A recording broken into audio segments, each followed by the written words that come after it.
오후의 시작 함께 하실래요? 안녕하세요. 세상의 모든 정보 아나운서 전주리입니다. 나무와 숲은 기후변화 속도를 늦추는 데 중요한 역할을 하는데요. 안타깝게도 우리나라 산림 면적은 계속해서 줄고 있다고 합니다. 과학자들은 산림을 조성하고 도심 속에 녹지 공간을 만드는 일에도 전략이 필요하다고 이야기합니다. 숲이 조성되는 장소나 규모 또 나무의 종류에 따라 공기 정화 효과가 달라진다는 건데요. 어떤 이야기인지 잠시 뒤 한낮의 과학실 코너에서 자세히 살펴보겠습니다. 오늘은 세계 파킨슨 병의 날인데요. 똑똑 라디오 주치. 오늘은 파킨슨 병의 전조 증상을 놓치지 않으려면 어떻게 해야 하는지 알아볼 예정이니까요. 궁금한 분들 계속해서 함께해 주세요. 세상의 모든 정보는 청취율 조사 기간 맞아서 애청자분들과 조금 더 소통할 수 있는 작은 이벤트 이어가고 있습니다. 오늘은 청취자 여러분들이 저희 방송을 듣고 설렜던 순간들을 공유해 보려고 하는데요. 세상의 모든 정보를 어떻게 처음 듣게 되셨는지, 예상치 못한 장소에서 우연히 저희 방송을 듣고 반가웠던 기억이 있다면 언제였는지 문자 보내주시면 됩니다. 오늘도 10분을 추첨해서 모바일 치킨 쿠폰 보내드릴게요. 참여하실 번호는 샵 9730번이고요. 짧은 문자 50원, 긴 문자는 100원의 이용료 부과됩니다. 콩 게시판을 통해서는 무료로 참여하실 수 있습니다. 저희 방송은 KBS 1라디오 유튜브 채널을 통해서도 실시간으로 시청 참여하실 수 있습니다. 많은 관심 부탁드리면서 KBS 세상의 모든 정보 지금 시작합니다.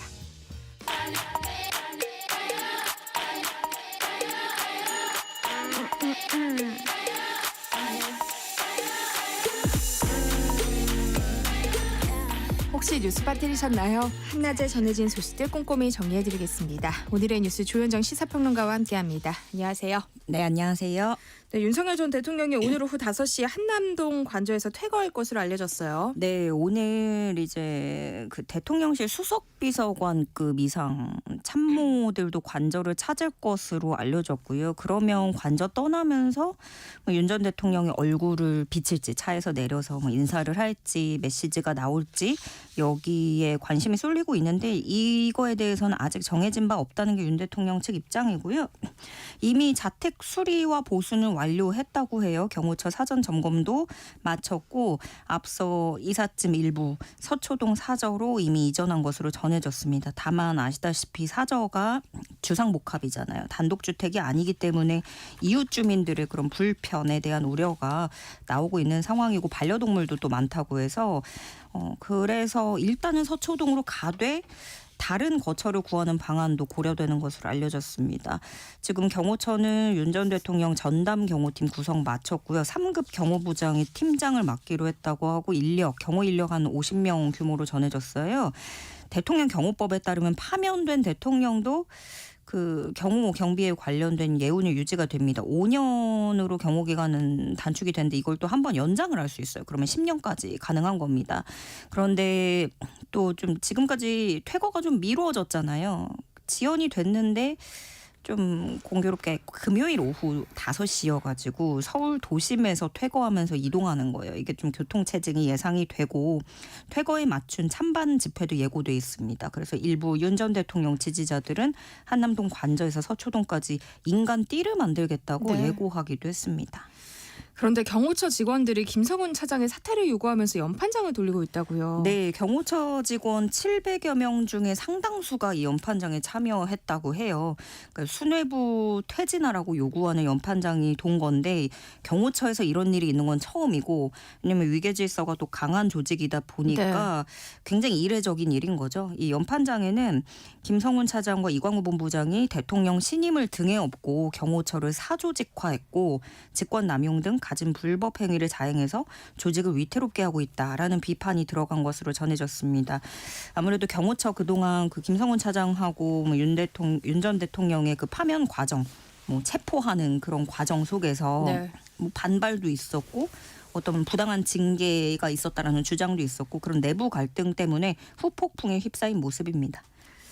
관저를 나오는 윤 전 대통령이 대선을 앞두고 본격적인 사저 정치에 나서는 건지도 관심이 쏠리고 있어요. 네, 그 관저에 머무르는 지난 일주일간의 행보를 봐도 잇따라서 정치인들하고 계속 만났어요. 보통은 그 박근혜 전 대통령도 그랬고 문재인 전 대통령 퇴임할 때도 그랬고 퇴거를 더 빨리 해왔는데 일주일이나 관저에서 버티면서 이제 거의 매일 만났다고 해요. 정치인들을 이제 자신의 어떤 세력들을 만나는 모습인데 한국사 강사 전한길 씨도 윤상현 의원하고 함께 관저 방문했고 그 사진도 공개를 했습니다.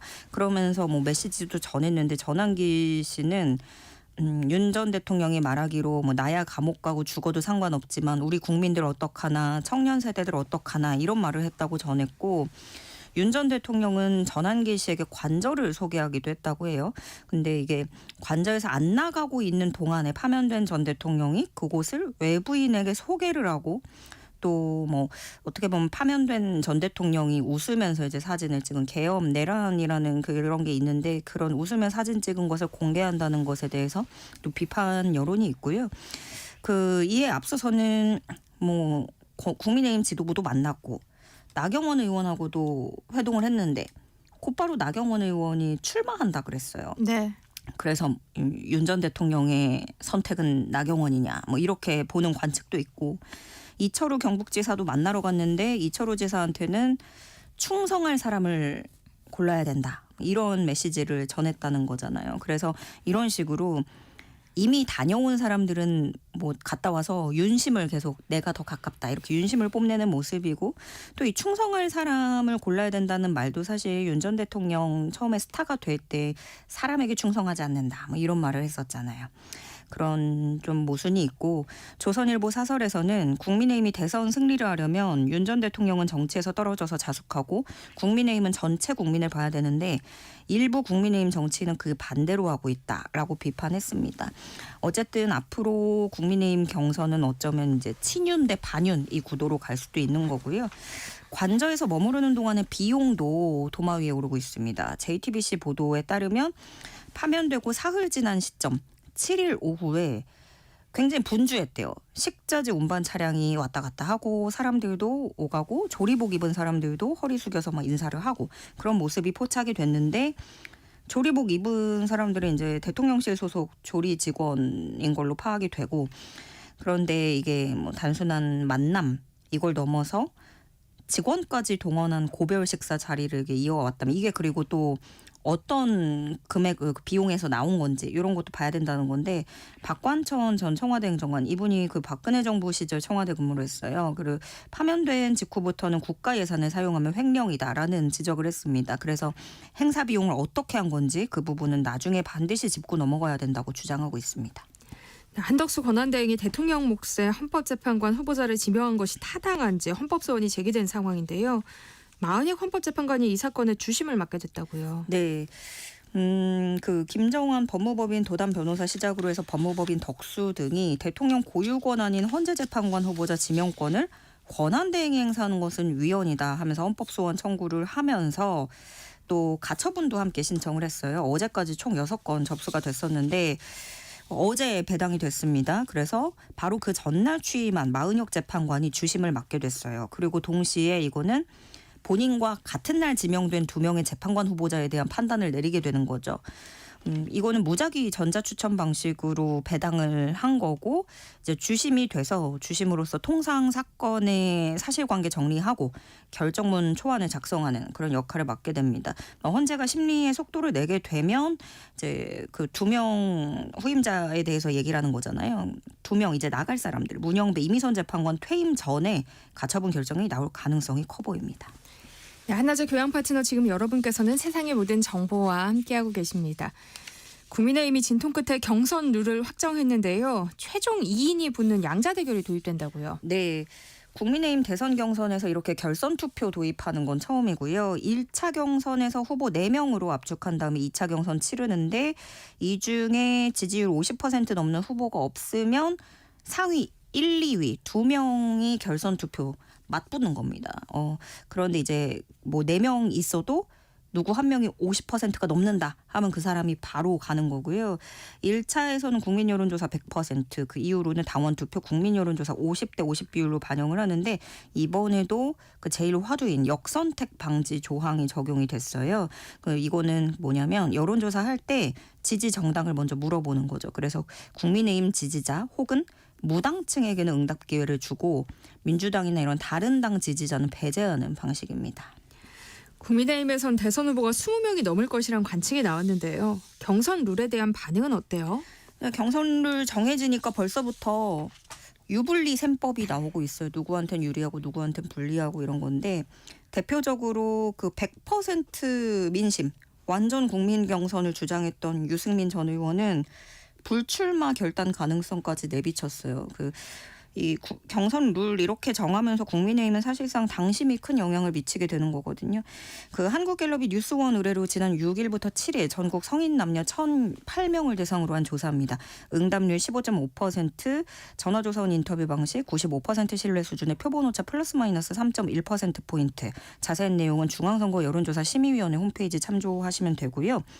질문이 이거였어요. 국민의힘 대통령 선거 후보로 누가 나서는 게 좋다고 생각하느냐 물어봤더니 김문수 전 장관 그리고 유승민 전 국민의힘 의원이 그 선두를 달리는데 그 지지율 차이가 굉장히 조금 납니다. 1%포인트 차이로 이렇게 다투고 있는 거죠. 이강구도 네. 이렇게 김문수, 유승민 이렇게 나왔는데 이거를 경선 룰을 반영을 해서 지지층 또 무당층 쪽으로 돌려보면 유승민 전 의원이 원래 상위 1, 2위에서 갑자기 최하위로 뚝 떨어집니다.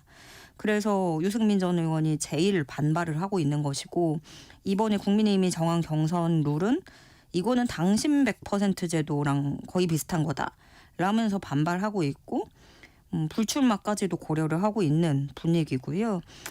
그리고 또 지금 국민의힘 분위기가 원희룡 전 장관부터 해서 김태흠 충남지사, 김기현 의원 등등 이분들은 거의 이제 친윤계라고 할 수 있는데 불출마 선언을 줄줄이 했어요. 그래서 원래는 20명도 넘게 거론이 됐었다가 한 10명 정도로 좀 줄여질 것 같고 이렇게 친윤계에서 불출마하는 거는 결국에는 그 친윤 지지표의 분산을 막으려는 것으로 보여집니다. 그래서 어느 정도는 오늘까지 흐름으로는 어느 정도 당심과 친윤 이렇게 좀 빠르게 교통정리를 하는 모습도 보여집니다. 네, 이번 조기 대선에 현역 자치단체장의 출마 선언이 이어지고 있는데요. 연차를 쓰고 대선 경선에 나서는 정치인들이 있다고요? 네, 지금까지 대선 출마 선언하고 당내 경선 뛰어드는 광역단체장이 총 5명입니다. 홍준표 대구시장, 오세훈 서울시장, 이철우 경북지사, 유정복 인천시장 여기까지가 국민의힘이고요. 김동연 경기도지사도 한 명 민주당에 있고요. 근데 오세훈 서울시장 같은 경우 이제 대부분이 이제 연차를 쓸 거예요. 근데 오세훈 시장은 그동안 못 쓴 50일간 연차를 쓴다는 거예요. 몰아서 써서 만약에 국민의힘 대선 후보로 확정이 되면 그때 사퇴를 하겠다라는 계획을 갖고 있는데 이제 딱 봐도 그렇잖아요.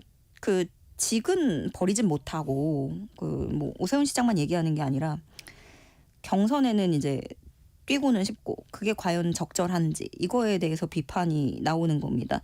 한 고위 관계자는 뭐라고 얘기를 했냐면 경선에서 후보로 확정하면 사퇴하겠다는 건데 그럼 서울시장 자리라는 게 경선에 탈락하면 돌아오고 이기면 버리는 가벼운 자리는 아니지 않냐. 이런 볼멘 소리도 나오고 있습니다. 그리고 이철우 경북지사 같은 경우에는 경북이 역대급 산불 피해를 입었잖아요. 피해 수습에 주력해야 되는 상황인데 산불 복구는 뒷전이라는 비판이 있고요.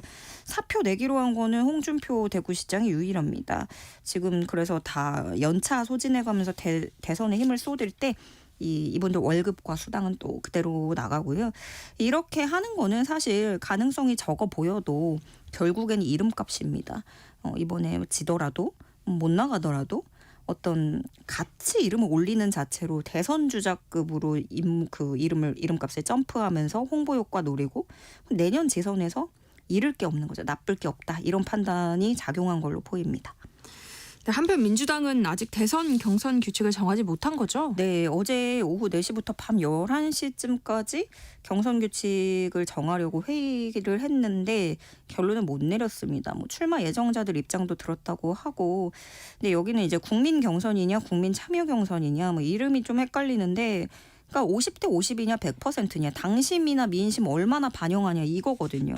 근데 오늘 내일쯤 빠르게 결론 내려고 할 텐데, 여기 이 민주당도 역선택에 대한 고민이 제일 커 보입니다. 뭐 극우 세력이 선거인단에 들어와서 교란하는 거 아니냐 이런 우려가 있고, 반면에 김동연 경기지사 같은 이런 비명계 주자들은 이재명의 들러리를 만드는 경선이다 이렇게 반발하고 있는 상황입니다. 제주 4.3 기록물이 유네스코 세계 기록유산에 등재됐다는 소식이에요. 네, 제221차 유네스코 집행이사회는 진실을 밝히다 제주 4.3 아카이브의 세계 기록유산 등재를 최종 승인했습니다. 제주 4.3 사건의 진실 규명과 화해 과정을 담은 14,673건의 기록물인데요. 군법회의 수령인 명부와 옥중엽서, 또 희생자와 유족들의 생생한 증언, 시민사회 진상규명 운동 기록, 정부의 공식 진상보고서 등이 포함되어 있는 정말 그야말로 방대한 역사 기록입니다. 이 앞서 1999년에 당시 4.3 진상조사 특위 부위원장이었던 추미애 의원이 그 4.3 당시 체포됐던 그 군법회의 회부됐던 이들이 명단된 그 명단이 있는 수형인 명부를 공개를 했었어요. 근데 이 명부에는 불법 군사재판에 회부돼서 징역이나 사형 선고받은 민간인 무려 2,500여 명의 명단과 인적사항 등이 적혀 있었습니다. 근데 이분들이 다 전국 각지 형무소에 수감이 됐고 대부분 이제 뭐 행방불명 되기도 했고요. 그래서 이 명부가 되게 중요한 게 뭐냐면 훗날에 재심을 통해서 그런 수형인 명예회복에 굉장히 중요한 자료가 됐고, 명부를 토대로 해서 행방불명됐지만 살아있는 그런 수용인들을 찾아 나서기도 했습니다. 그래서 유네스코 집행이사회는 제주 4.3 기록물의 역사적 가치와 진정성, 보편적 중요성을 인정했는데요.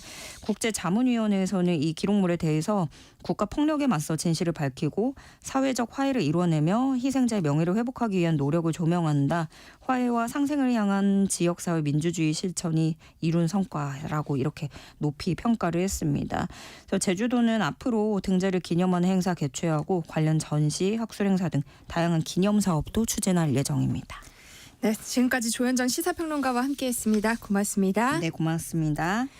세상의 모든 정보는 청취율 조사 기간 맞아서 여러분들과 조금 더 소통할 수 있는 작은 이벤트 이어가고 있는데요.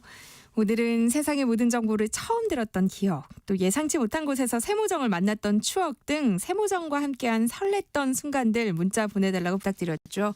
0795님, 저는 점심시간 순대국밥집에서 세모정을 처음 들었습니다. 대부분 음악방송을 틀어놓는데 주인 아주머니가 현실사회에 관심이 많은 것 같았어요 하셨고요. 3072님, 급한 업무 때문에 거래처 가는 길에 택시를 탔는데 그때 택시 안에서 세모정 처음 접했습니다. 그 후로 점심 빨리 먹고 쉬면서 세모정 듣는 습관이 생겼어요 하셨고요. 2221님, 전 창원에서 삼천포 가는 길 지역이 바뀌어 듣던 방송이 안 들려서 주파수를 돌리다가 이 방송을 듣게 됐습니다. 앞으로도 계속 청취하겠습니다 하셨고요. 8463님, 집에 강아지들 귀가 예민해서 조근조근 이야기가 들리는 라디오를 찾다가 듣게 됐습니다. 늘 잘 듣고 있습니다 하셨고요.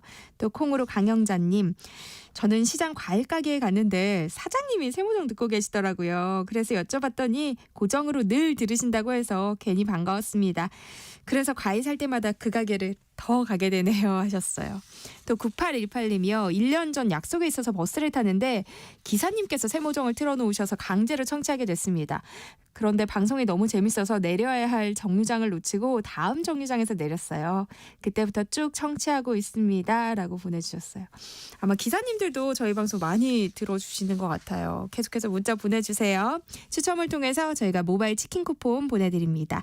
참여하실 번호는 샵 9730번이고요. 짧은 문자 50원, 긴 문자는 100원의 이용료 부과됩니다. KBS 1라디오 세상의 모든 정보 함께하고 계신 지금 시각은 12시 39분입니다. 이 시각 교통정보 알아봅니다. 4시가 교통정보입니다. 날이 좋아서인지 평소보다 이동량이 많은 편입니다. 평택 제천고속도로 제천 쪽인데요.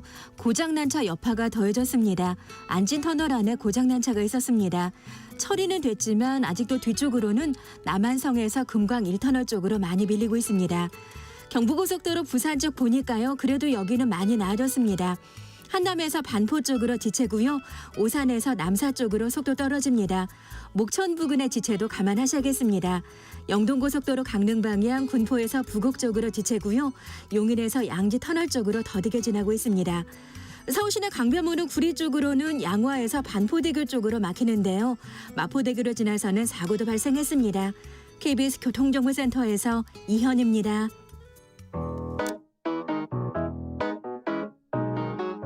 세상의 모든 정보는 청취자분들의 관심과 참여를 기다립니다. 방송 들으시면서 궁금한 점이 있거나 의견 공유하고 싶은 분들 계시면 문자 보내주세요. 추첨을 통해 모바일 쿠폰 보내드리겠습니다. 참여하실 번호는 샵 9730이고요. 짧은 문자 50원, 긴 문자 100원의 이용료가 부과됩니다. 콩 게시판을 통해서는 무료로 참여하실 수 있고요. KBS 1라디오 유튜브 채널을 통해서도 실시간으로 시청 참여하실 수 있습니다. 과학이 아직도 멀게만 느껴지시나요? 유용한 정보로 과학의 재미를 찾아내는 시간입니다. 한낮의 과학실 서울신문 유용아 과학전문기자와 함께합니다. 어서 오세요. 안녕하세요.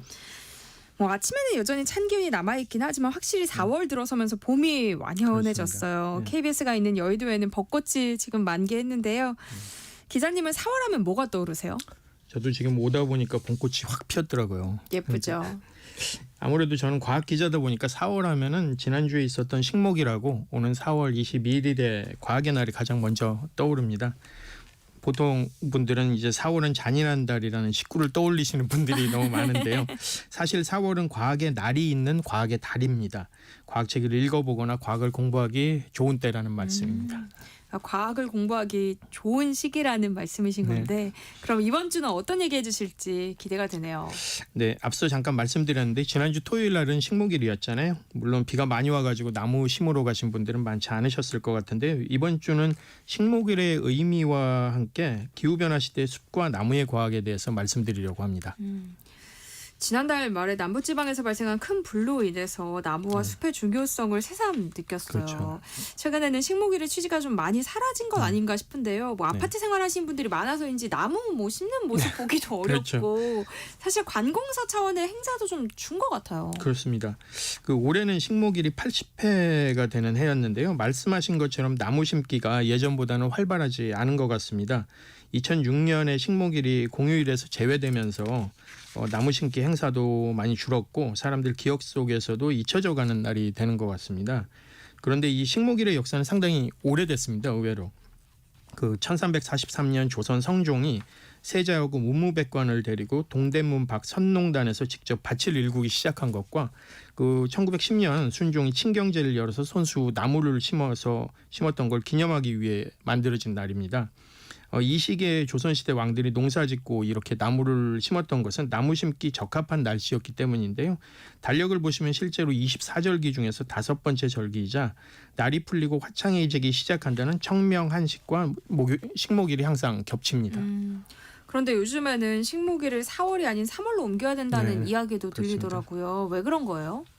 국립산림과학원 연구 결과에 따르면 평균 기온이 6.5도일 때가 나무 심기가 가장 적당합니다. 해방 직후에 미 군정청이 식목일을 공휴일로 정한 1946년만 해도요. 서울, 강릉, 광주, 대구, 부산, 제주 등 6개 도시 식목일 평균 기온이 10도 이하로 나무 심기에 적당했습니다. 그런데 이제 1980년대부터는 6개 도시 모두 10도가 넘는 기온 분포를 보이기 시작했고요. 1940년대 식목일 평균 기온을 최근 10년간 평년값하고 비교했을 때는 서울은 3월 중순이 40년대 식목일과 비슷한 기온 분포를 보이는 것으로 조사됐고요. 제주도는 3월 초중순에 당시와 비슷한 기온이 나타나는 것으로 확인됐습니다. 또 나무의 생장의 중요한 요소인 땅속 5cm 온도도 1940년대보다 최근 10년간 1.4도나 상승했습니다. 뭐 예상하셨다시피 지구 온난화가 원인인데요. 네. 식물학자들도 요즘은 4월 초가 되면 이제 싹이 트고 잎이 나고 꽃이 피고 그러기 때문에 식목일은 나무 심기 적절하지 않다고 보고 있습니다. 그래서 과거에 이제 노무현 이명박 정부에서도 식목일의 날짜 변경이 검토되기는 했지만 앞서 말씀드린 그런 역사적 배경 때문에 공식적으로는 변경 불가라는 결론을 내린 바 있습니다. 식목일의 의미를 제대로 알게 된 것 같은데요. 근데 아스팔트로 가득한 도시에 있다가 나무나 숲이 잘 가꿔진 이제 정원에 가게 되면 네. 가슴에 확 트이는 느낌을 그렇죠. 받게 되잖아요. 근데 이런 추상적인 이유 말고 좀 나무와 숲을 가꾸는 게 중요한 이유를 좀 더 와닿게 설명해 주시면 어떨까요? 아무래도 저희가 자본주의 시대를 살고 있다 보니까 나무와 숲의 중요성을 확 와닿게 하는 건 아무래도 돈이나 비용으로 계산했을 때잖아요. 네. 국립산림과학원이 계산한 것에 따르면 우리 산림의 공익 기능은 259조 원에 달합니다. 이걸 국민 1인당으로 계산해 보면 연간 499만 원의 혜택을 받는 것으로 평가됐는데요. 국내에서는 산림 기본 통계를 5년 단위로 조사해 발표하고 있는데요. 가장 최근 통계치에 따르면 2020년 말을 기준으로 한국의 산림 면적은 629만 8천 헥타르로 남한 면적이 62.7%를 차지합니다. 국토 면적 대비 산림 비율로 따지면요. OECD 국가 중 핀란드, 스웨덴, 일본 다음으로 4위입니다. 네. 최근에 지구 온난화로 인해 가지고 나무하고 숲의 기능에 대해서 관심이 더 커지고 있는데요. 사실 나무와 숲은 인류의 역사하고 다양한 형태로 관계를 맺어왔습니다. 과거에는 그 식량 공급원이나 연료, 건축 자재 등으로 쓰이는 한편 종교나 신앙의 대상으로 되기도 했는데요. 그렇지만 현대는 나무를 직접 활용하는 그런 효용보다는 대기질 개선이나 산사태, 가뭄 방지, 산림 휴양, 생물 다양성 확보, 온실가스 흡수, 열섬 완화 같은 공익적 효과가 더 커지고 있습니다. 그 숲의 공익 기능 중에서 가장 큰 기능은 기후변화 원인인 온실가스를 흡수 저장하는 건데요. 네. 그 숲을 이루고 있는 나무와 흙, 낙엽이 이산화탄소가 공기 중으로 빠져나가지 못하도록 잡고 있다는 것인데요. 이 탄소 저장 효율은 침엽수림보다 화렵수림이나 이 두 개가 섞여 있는 혼효림이 더 높습니다. 네. 그런데 이제 국내 산림은 경제성을 중요하게 생각하다 보니까 소나무하고 잣나무 등 침엽수림이 가장 많고요. 그 다음으로 화렵수림, 혼효림으로 구성되어 있습니다. 얼마 전 역대 최악의 산불이 발생했잖아요. 이제 네. 산불 발생 지역에서 다시 숲을 조성하는 사업이 시작될 텐데요. 네. 근데 지구 온난화가 이런 조림 산업을 더 힘들게 한다는 연구 결과가 있다면서요. 그 미국 몬태나대를 중심으로 한 26개 연구기관으로 구성된 공동연구팀은 기후변화로 인해서 덥고 건조한 날씨는 산불 발생 후에 숲 재생 속도를 늦춘다는 연구 결과를 국제학술지에 발표했습니다. 뭐 아시다시피 2000년대 이후에 전 세계 곳곳에서 큰 산불들이 자주 발생하고 있는데요. 많은 나라가 산불 발생 이후에 조림 사업을 실시하지만 기대만큼 숲이 빨리 조성되지 않는 것으로 알려져 있습니다. 그래서 연구팀은 전 세계 만여 곳 이상의 산림을 대상으로 산불 난 뒤에 8개 주요 침엽 수종의 성장 속도를 분석했는데요. 조사 결과로 기후변화로 인한 고온 건조한 환경이 묘목이 어릴 때 말라 죽게 만들거나 성장 속도를 늦춘다는 사실을 확인했습니다. 또 1981년부터 2000년까지는 연구 대상 지역의 95% 이상이 산불 이후에도 산림 재생에 적합했지만 지금과 같은 속도로 기후변화가 계속될 경우에는 2050년 정도가 되면 산림 재생이 가능한 지역은 4분의 3 이하로 줄어들 거라고 네. 예측됐습니다. 지구온난화를 완화시킬 수 있는 게 숲이지만 기후변화 때문에 산불은 더 쉽게 발생할 수 있는 상황이 되고 숲을 되살리는데 더 큰 노력이 필요해졌다는 말입니다. 뭐 당장 편하자고 지금 해야 할 일마저 미뤘다가는 호미로 막을 일을 가래도 못 막게 되는 이 상황이 올 수도 있다는 것이 과학자들의 지적입니다. 네. 우리가 도시에 있다가 야외로 나가면 뭔가 마음이 시원해지는 그런 느낌이 그렇습니다. 좀 들잖아요. 근데 식물이 사람들의 건강에도 실제로 도움이 된다는 뭐 조사 결과 같은 게 있어요? 네, 그 영국 과학자들 연구인데요. 이 사람들에 따르면 집 근처 가까운 공원에서 시간을 보내거나 집안에 작은 정원을 들이는 것이 우울감과 스트레스를 해소할 뿐만 아니라 좋은 집이나 부유한 지역에서 사는 것보다 건강과 삶의 만족도를 더 높여준다는 연구 결과를 발표했습니다. 네. 연구팀은 2009년부터 2016년까지 영국인 7,814명을 대상으로 설문조사를 한 걸 분석했는데요. 그 결과 자연에서 시간을 보내는 사람이 많은 그런 사람들이 그렇지 않은 사람보다 신체적 건강이나 심리적 행복 지수가 더 높은 것으로 나타났습니다. 또 거주지와 가까운 곳에 숲이나 공원이 없는 경우에는 실내에 식물을 들여서 작은 정원을 꾸미고 가꾸는 사람이 그렇지 않은 사람보다 정신적, 신체적 건강 상태가 더 우수한 것으로 확인됐고요. 이들의 삶에 대한 만족도는 좋은 집이나 부유한 지역에 거주하는 사람들보다 더 높은 것으로 조사되기도 했습니다. 네. 녹지 공간이 사람에게 미치는 영향에 대해서는 뇌과학 쪽에서 다양하게 연구가 되고 있는데요. 1984년 미국 델라웨어대 연구인데요. 펜실베이니아주 교회에 있는 요양병원에서 담낭 제거 수술을 받은 환자 46명을 관찰했는데요. 창으로 작은 숲이 내다보이는 곳에 입원했던 환자 23명은 담벼락만 보이는 병실에 입원한 환자보다 훨씬 더 빨리 치유돼서 입원 기간이 짧았다는 연구 결과를 과학저널 사이언스에 발표하기도 했습니다. 그렇지만 얘기하신 대로 아파트에서는 자기만의 정원을 갖기가 쉽지 않잖아요. 네. 그러다 보니까 가까운 마트나 화원에서 평소에 눈여겨봤던 식물을 사서 창가나 베란다에 정성껏 길러보는 것도 정신적, 신체적 건강에 도움이 될 것 같습니다. 근데 요즘 날씨를 보면 갑자기 추워졌다가 또 갑자기 초여름 날씨가 됐다가 그렇죠. 좀 제멋대로잖아요. 근데 네. 앞서 얘기해주신 지구 온난화로 인한 기후 변화 때문인 건데 숲과 나무가 해법이 될 수 있는 거예요? 요즘 같은 온난화 시대에는 숲의 중요성이 점점 더 커지고 있습니다. 영국, 미국, 호주, 파키스탄 공동 연구팀은 베어서 쓸 수 있을 만큼 충분히 성장한 나무들로 구성된 성림지가 기후변화 대응에 중요한 역할을 한다는 연구 결과를 네이처 기후변화에 발표했습니다. 이번 연구는 그 오래된 나무들로 이루어진 그런 성림지는 높은 이산화탄소 농도에 반응하지 않아서 기후변화 대응에 역할을 할 수 없다는 기존 연구를 정면으로 반박하는 내용이어서요. 네. 더 주목받았습니다. 연구팀은 영국 중부에 있는 수령 180년 이상이고 평균 높이 26m인 영국 참나무들이 모여있는 숲에서 실시한 실험 데이터를 분석한 건데요. 그 결과 오래된 나무가 많은 성림지가 대기 중 이산화탄소를 포집해 가두는 역할을 하는 동시에 목재 생산량 증가에도 도움이 된다는 것을 확인했습니다. 그 숲 1헥타르당 탄소 저장량은 런던에서 뉴욕까지 그 거리에 해당하는 5,569km 편도 비행하는 여객기가 배출하는 이산화탄소 1% 정도를 저장하는데요. 그런데 성림지의 1헥타르당 연간 흡수 탄소량은 이보다 10배 정도 더 크다는 겁니다. 그러니까 숲을 복원하는 것이 기후 변화나 생물 다양성에 도움을 준다든 또 다른 연구 결과도 있다면서요. 예, 그렇습니다.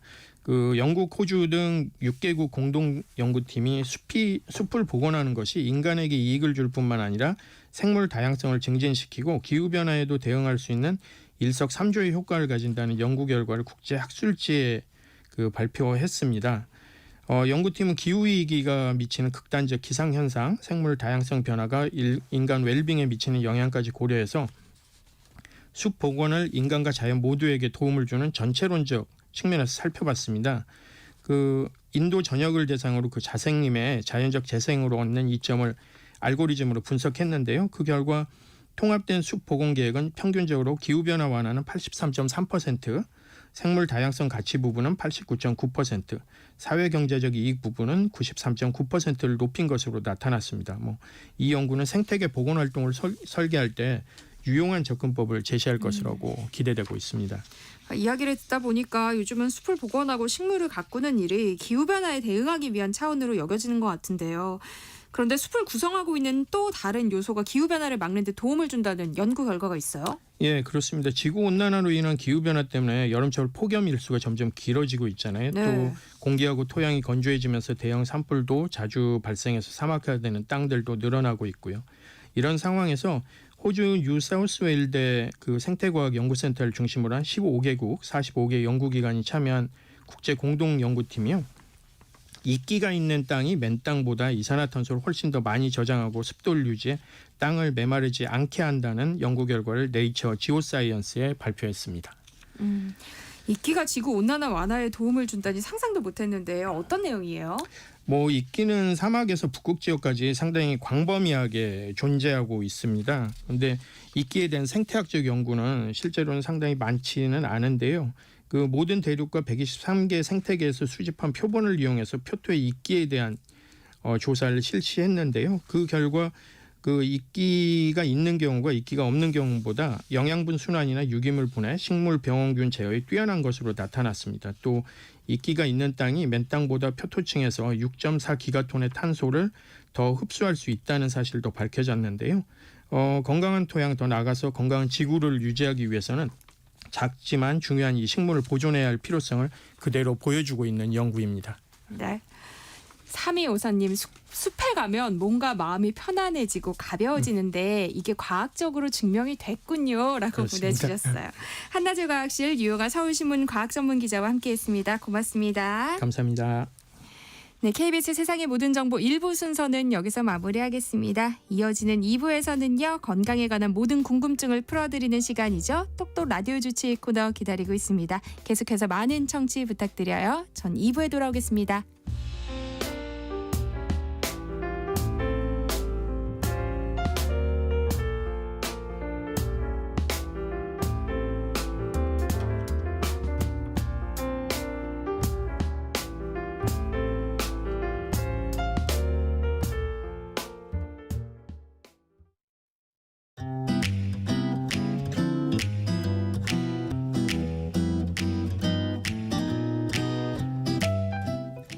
안녕하세요. 바른말 고운말입니다.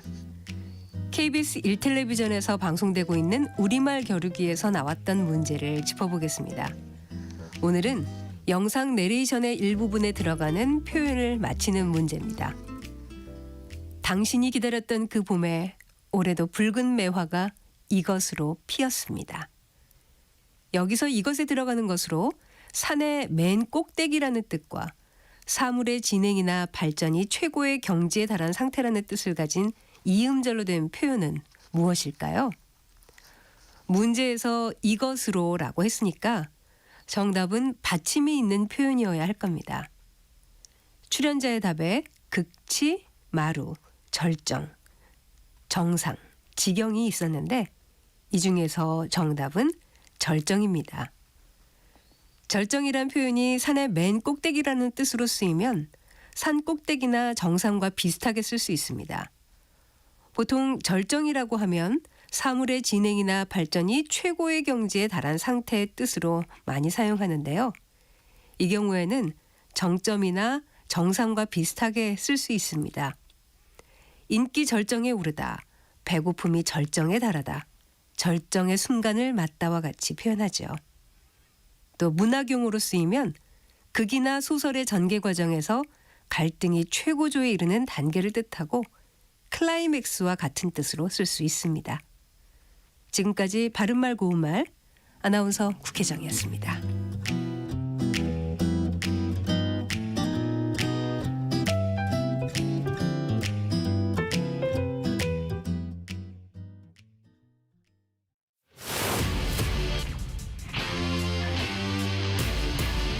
토론에 정답은 없습니다.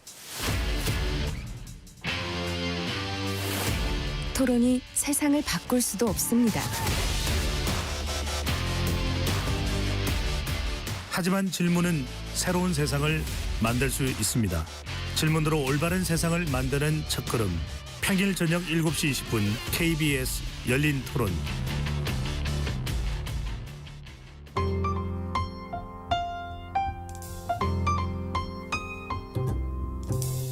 어떤 하루 보내고 계신가요? 눈코 뜰 새 없이 바쁘게 지나가는 한 주. 월요일부터 금요일, 매일 밤 10시부터 12시까지는 오롯이 당신만을 위한 시간입니다. 당신을 위한 지식 쉼터. 오늘 밤 일라디오.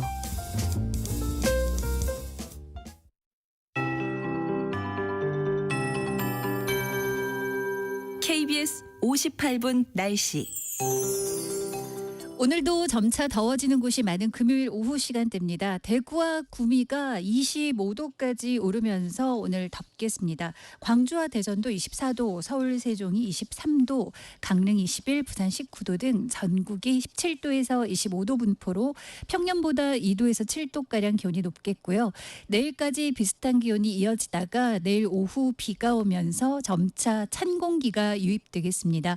내일 밤부터 기온이 꺾일 전망이고 일요일은 평년보다 오히려 2도에서 8도나 기온이 떨어져 월요일까지 비와 함께 이 춥고 춥고 쌀쌀한 날씨가 이틀간 이어지겠습니다. 화요일부터는 기온이 다시 회복될 전망입니다. 내일 오후부터 글피 월요일까지 전국 대부분 요란한 비가 예보되는데요. 기온도 낮아지겠습니다. 비 오기 전까지 건조특보 발효된 대전, 충북 일부, 경북권 내륙을 중심으로 대기가 매우 건조하겠고요. 그 밖의 지역도 대기가 건조하기 때문에 작은 불씨가 큰 불로 번지기 쉽겠습니다. 산불 등 화재 예방 주의하셔야 되겠고요. 내일은 오후부터 비와 함께 돌풍, 천둥, 번개가 동반되는데요. 대부분 바람도 매우 강해져 체감온도 떨어지겠고요. 해상에도 물결이 매우 높겠습니다. 내일 밤부터 크게 꺾이는 기온 신경 쓰셔야 되겠습니다. 초미세먼지 농도 오늘 중서부 지역이 나쁜데요. 내일 오전까지 비슷하겠습니다. 현재 서울 기온 20.8도입니다. 최영우였습니다.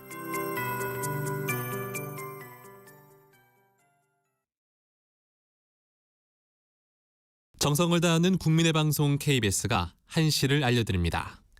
AM 711kHz, FM 97.3MHz, KBS 1라디오입니다. HLKA.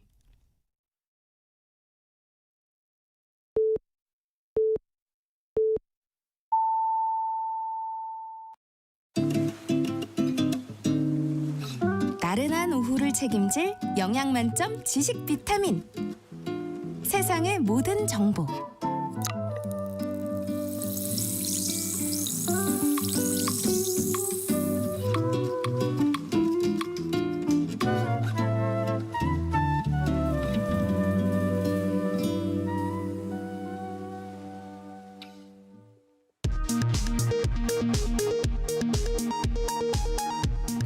이 시각 라디오 정보센터 뉴스입니다.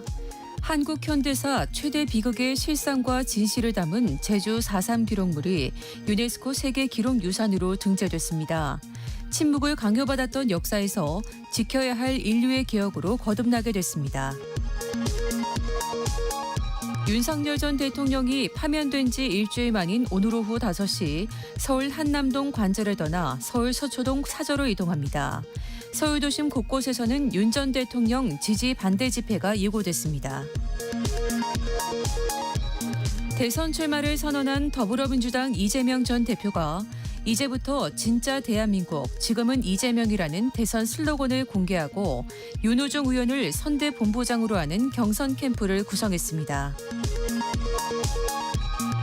국민의힘 권성동 원내대표는 이재명 전 더불어민주당 대표의 대선 출마 선언에 진짜는 단 하나도 없었다고 혹평하고 이제 이 전 대표가 국민의 심판을 받을 차례라고 주장했습니다.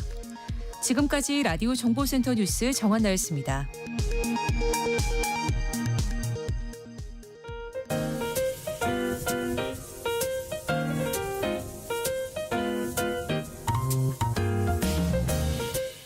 정신없이 바쁜 하루, 지금 우리 주변에서 벌어지고 있는 사건 사고 소식들 한숨 돌리며 살펴보시죠.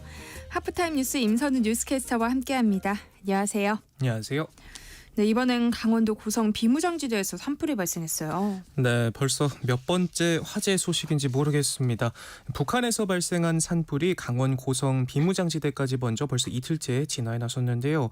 어제 오후 현내면 DMZ 안에서 불이 났는데 산림청이 헬기까지 투입해 진화에 나섰지만 해가 지기 전까지 불길을 잡지 못했고 결국 오늘 오전 다시 헬기를 투입해 진화를 이어갔습니다. 현재 우리 쪽 불길은 모두 잡혔는데 군사분계선 인접한 지역과 북한 쪽은 불길이 계속 살아있는 상황이라고 하는데요.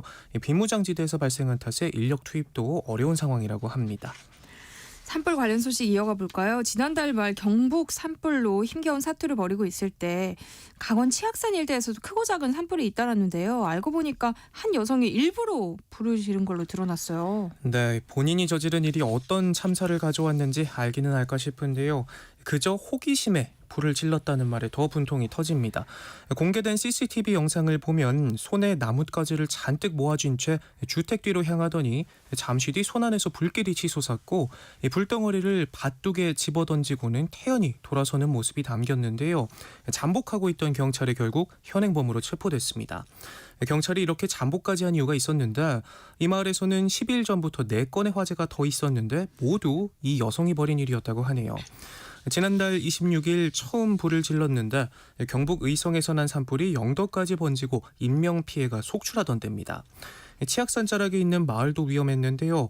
이후에도 지난달 말일과 지난주 목요일에도 마을에 불을 질렀는데 3일에는 하루에 2번이나 불을 질렀다고 합니다. 끝내 붙잡힌 여성은 현장에서 발각된 범행만 인정했는데 호기심에 그랬다 진술했고요. 법원은 재범의 우려가 있다며 경찰이 신청한 구속영장을 방부했고 경찰은 다음 주 중으로 여성을 검찰에 넘길 예정입니다.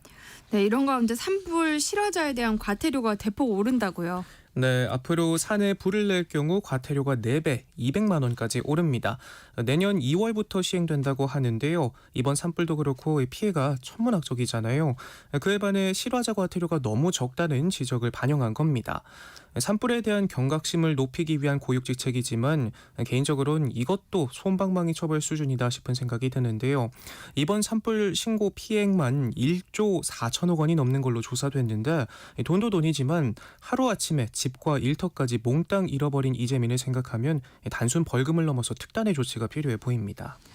산불 위험이 높은 봄철, 산불을 일으키는 주요 원인 중에 하나인 불법 쓰레기 소각을 절대 금지하고 있는데요. 그런데 농촌 지역에서는 쓰레기를 소각할 수밖에 없는 이유도 있다면서요. 네, 주민들의 속사정을 들어보면 쓰레기를 버릴 것도 또 옮길 사람마저 없다 입을 모읍니다. 전북 남원 지역을 예로 들어보면요. 생활 쓰레기 배출장 설치율은 20% 수준에 불과한데요. 그러다 보니까 쓰레기 배출장이 없는 마을은 배출장이 있는 다른 마을까지 가서 버려야 하는데 이 과정에서 마을 간 갈등이 발생하기도 하고요. 또 운전면허가 없거나 거동이 불편한 어르신들은 결국 직접 태우고 말지 팔을 걷어붙인다고 합니다. 배출장이 있는 마을이라고 해서 사정이 크게 다르진 않습니다. 분리배출을 관리하는 사람이 없으면 금세 쓰레기들로 엉망진창이 되기 때문에 시간을 정해 개방하거나 아예 폐쇄해버리는 마을도 부지기수입니다. 산림청 산불 통계를 보면 한 해 평균 500여 건의 산불이 발생하는데 이 중 쓰레기 소각으로 인한 불이 15%로 두 번째로 많은데요. 농촌 주민들은 산불 위험을 알면서도 쓰레기를 태우는 것을 관행처럼 해온 것도 있지만 앞서 짚어본 것처럼 내다 버리기 어려운 환경도 무시할 수가 없습니다. 그럼에도 농촌 쓰레기 문제에 대한 정부 대책은 소극적입니다. 영농부산물을 태우지 말고 갈아 없애라는 취지로 파쇄기를 무상대여 해주는 사업을 하고 있지만 수요를 따라가지 못하고 늘 부족한 실정이라고 하는데요. 민간에선 골칫거리인 농촌 쓰레기와 지역 일자리를 연계한 정책 실험에도 나서는 등 문제 해결에 고심하고 있습니다. 네. 학교에서 수업을 받던 고등학생이 여교사를 폭행하는 일이 벌어졌어요. 네, 서울 양천구의 한 고등학교 고3 수업 시간에 벌어진 일인데요. 수업 시간에 휴대전화로 게임하는 걸 교사가 지적했더니 거기에 반발해 주먹을 휘둘렀다고 합니다. 이를 말리던 학생까지도 폭행을 당한 것으로 전해졌고요. 학교 측은 즉시 학생과 교사를 분리했고 향후 교권보호위원회 절차에 따라 사건을 처리할 예정이라고 밝혔습니다. 그런데 공개된 영상만 봐도요. 우리나라 교권이 더 이상 내려갈 바닥이 없어 보인다는 생각까지도 듭니다. 네. 교탁위 서류철을 던지더니 바구니에 든 물건들까지 바닥에 내동댕이 치고 돌발 행동에 교세 훈계가 이어지자 그대로 얼굴을 가격하는 충격적인 모습이 담겼습니다. 이런 일들이 비일비재하다 보니까 교직 만족도는 매년 최저 수준으로 곤두박질치고 있는데요. 한국교총조사에 따르면 현재 교직 생활에 만족하느냐는 질문에 전체 응답자의 약 20%만 그렇다 답했습니다. 또 다시 태어나면 교직을 선택하겠냐는 질문에는 그렇다라고 답한 교원도 19%대에 불과했는데 20% 아래로 떨어진 건 작년이 처음이라고 하네요. 어떤 점이 교직 생활을 가장 힘들게 하는지 묻는 질문에는 문제 행동, 부적응 학생 생활 지도가 가장 많고요. 학부모 민원도 24%나 나와 큰 비중을 차지하는 등 교권 침해가 심각합니다. 네, 요즘 이미지 생성 AI 기술이 날로 발전하면서 증명사진 대신 만들어낸 얼굴 이미지를 이력서에 활용해서 논란이 되고 있어요. 네, 사실 요즘 사진 보정 안 하는 사람이 누가 있을까 싶지만서도 채용 담당자들 사이에선 이 AI 증명사진이 실물과 달라도 너무 달라서 고민이라는 불평이 많다고 합니다. 신분증을 다루는 관공서와 달리 민간 기업들은 이력서에 AI 사진을 금지할 방법도 마땅치 않아 골머리만 앓는 상황인데요. 그런데도 구직자 4명 중 1명은 증명사진 대신 이 AI 이미지를 활용해 제출할 의사가 있다 답해 기업과 구직자 사이 팽팽한 신경전이 벌어지고 있습니다. 비싼 돈 들이지 않고도 AI가 머리 스타일이며 복장 또 화장까지 합성해 만들어주는 데다 얼굴 보정까지도 해주니 비용도 시간도 아낄 수 있어 많이들 활용하는데, 문제는 이력서에 활용할 때 실물과 차이가 많이 나는 사진을 활용하는 게 적절하냐는 논란이 큽니다. 그런데 이게 우리나라에서만 나오는 얘기가 아니더라고요. 프랑스 스타트업 링오버가 인사 담당자를 대상으로 설문을 했는데 응답자의 10명 중 7은 AI로 생성했다는 사실을 밝히지 않은 채 증명사진을 사용하는 건 부적절하다 답하기도 했습니다. AI 증명사진의 적절성을 둘러싼 논란은 이 관공서에서도 이미 나타나기도 했는데요.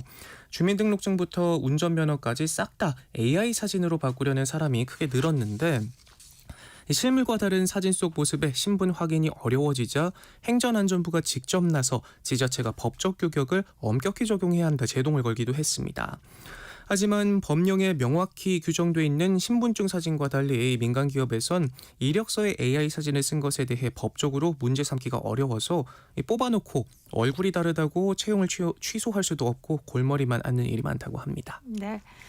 술에 취한 승객이 잠든 사이 토를 한 것처럼 꾸며서 돈을 뜯어낸 택시기사가 경찰에 붙잡혔어요. 네, 하다 별별 사기가 다 나옵니다. 이 승객이 만취해서 잠든 사이 죽과 콜라, 커피를 섞어 미리 만들어둔 가짜 토사물을 차와 자신의 얼굴에까지 뿌리고 합의금을 받는 방식으로 돈을 뜯어냈는데요.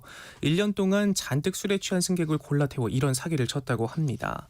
또 운전 중 폭행을 당했다며 운전자 폭행으로 처벌받으면 1,000만 원의 벌금을 받을 수 있다 협박하면서 형사 합의금부터 세차 비용 그리고 부러진 안경을 사야 한다. 적게는 30만 원부터 많게는 600만 원의 합의금을 챙겼습니다. 이런 수법으로 160여 명한테 무려 1억 5천만 원을 받아냈다고 하네요. 하지만 꼬리가 길면 잡히는 법이죠. 최근 한 승객이 운전자 폭행 혐의로 경찰 조사를 받다가 덜미가 잡혔는데, 이 승객은 아무리 술을 먹고 취해도 절대 토하지 않는다 억울함을 호소했고, 결국 경찰이 국과수에 토사물 감정까지 의뢰하면서 택시기사의 범행이 들통났습니다. 그런데 이 택시기사 과거에도 똑같은 수법으로 징역형을 살고 출소했다고 하는데요. 결국 경찰은 구속 신청을 했고 법원은 도주 우려 등을 이유로 영장을 발부했습니다. 네. 다음 소식 살펴볼까요? 가수 지드래곤의 노래가 우주로 송출됐다는 소식이에요. 네, 지드래곤이 카이스트 초빙 교수인 거 모르시는 분들도 꽤 되실 것 같은데요. 지드래곤의 노래가 광활한 우주에서 새로운 팬을 만나기 위한 대장정에 나섰습니다. 카이스트 인공위성 안테나를 통해 지드래곤의 신곡 홈 스윗 홈의 음원이 우주로 쏘아 올려졌는데요. 차세대 소형 위성 2호를 거쳐 전 우주로 다시 한번 송출되는데 사라지지 않고 우주를 영원히 유영하게 됩니다. 해외에서는 지난 2008년 비틀즈의 음악을 미 항공우주국을 통해 우주로 보낸 적이 있기도 한데 국내에선 이번이 첫 시도라고 하고요. 우주의 탄생을 뜻하는 빅뱅으로 가수 생활을 시작한 지드래곤은 마치 집과도 같은 우주로 노래를 돌려보내는 마음으로 홈 스윗 홈을 골랐다 설명했습니다. 카이스트는 인류 문화를 우주에 영구 보존하고 다른 문명과 소통을 꿈꾼 예술적 시도라면서 올가을 출범하는 AI 엔터테크 연구센터를 통해 과학과 예술의 융합 연구를 본격화할 계획이라고 밝혔는데요. 지드래곤의 음악은 우주 어딘가 있을 지금은 알 수 없는 존재를 향한 소통의 수단이 됐는데 그곳에서도 K-팝이 통할지 궁금하네요. 네. 곳곳에서 벚꽃 축제가 한창인 요즘인데요. 벚꽃나무 아래 과태료도 겁내지 않는 노점상들이 또 문제라고요. 네, 가까운 한강공원만 봐도 이 봄꽃 축제를 즐기기 위해 나온 시민들로 북적이는데 또 한편에선 노점상들이 보행로를 차지한 채 닭꼬치며 알감자며 바삐 구워내는 모습 쉽게 찾아볼 수 있습니다. 모두 허가 없이 자리 잡은 불법 노점상들인데요. 불법 노점 금지 현수막이 공원 곳곳에 내걸려 있지만 노점상들은 보란듯이 현수막 근처에서도 커다란 가스통을 꺼내두고 장사를 하거나 큰 소리로 음악을 틀고 영업을 이어갑니다. 현장으로 단속반을 보내봐도 노점상들은 안내를 듣고도 물러나지 않는데요. 이렇게 한강공원의 불법 노점상은 진작부터 논란의 대상이 됐지만 서울시와 영등포구 관계자는 철거며 강제 집행 등을 포함해 여러 대책을 논의했지만 적극적으로 제재하기엔 어려운 측면이 있다 토로합니다. 여의도 봄꽃 축제의 경우 행사 주최는 영등포구청이지만 한강공원의 관리 책임은 서울시 미래한강본부에 있습니다. 여의나루역 인근을 비롯해 공원 밖구역에 대해선 구청의 단속권이 있지만 공원 안쪽은 구청이 적극적으로 단속을 진행할 수 없고요. 또 단속반을 꾸려 조치에 나선 미래한강본부 측도 할 수 있는 조치가 과태료 부과나 안내에 그친다며 노점상들은 과태료를 마치 장소 이용료로 여기면서 영업을 계속한다 말합니다. 적발 횟수 1회마다 보통 7만 원이 부과된다고 하는데 그래봐야 하루 장사면 충분히 내고도 남으니까 자리세다 생각하고 낸다는 건데요. 이렇게 최근 3년 새 4억 원이 넘는 과태료가 부과됐다고 합니다. 철거 과정도 통지와 집행 정산이라는 절차를 거쳐야 하기 때문에 축제 기간 불법 노점상의 영업을 막기는 힘들다고 하고요. 에 따라 막을 수 없다면 최소한의 관리 체계는 마련돼야 한다는 지적이 나오고 있습니다. 네. 날씨 소식으로 마무리해 볼까요? 네, 금요일인 오늘은 전국이 대체로 맑겠습니다. 낮 최고 기온도 17도에서 25도로 예보돼 주말 비 오기 전에 벚꽃 구경하러 가기 더할 나위 없이 좋은 날인데요. 다만 내륙을 중심으로 낮과 밤의 기온차가 15도 넘게 난다고 하니까요. 겉옷 꼭 챙겨 나가시고 또 서울은 미세먼지 농도가 나쁨을 가리키니까 마스크도 챙겨 나가셔야겠습니다. 즐거운 주말 되세요.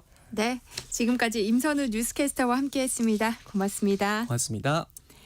세상의 모든 정보는 청취율 조사 기간 맞아서 여러분들과 조금 더 소통할 수 있는 시간 이어가고 있는데요. 오늘은 세상의 모든 정보와 함께 설렜던 기억이 있다면 문자 보내달라고 부탁드렸죠. 콩으로 김태경님, 저는 올 초 점심시간 회사 붕어빵 파는 곳에서 처음으로 세모정을 들었습니다. 12마리를 사려고 하는데 구워진 붕어빵이 한 개도 없어서 기다리는데 붕어빵 사장님이 세모정 재밌다고 하시더라고요.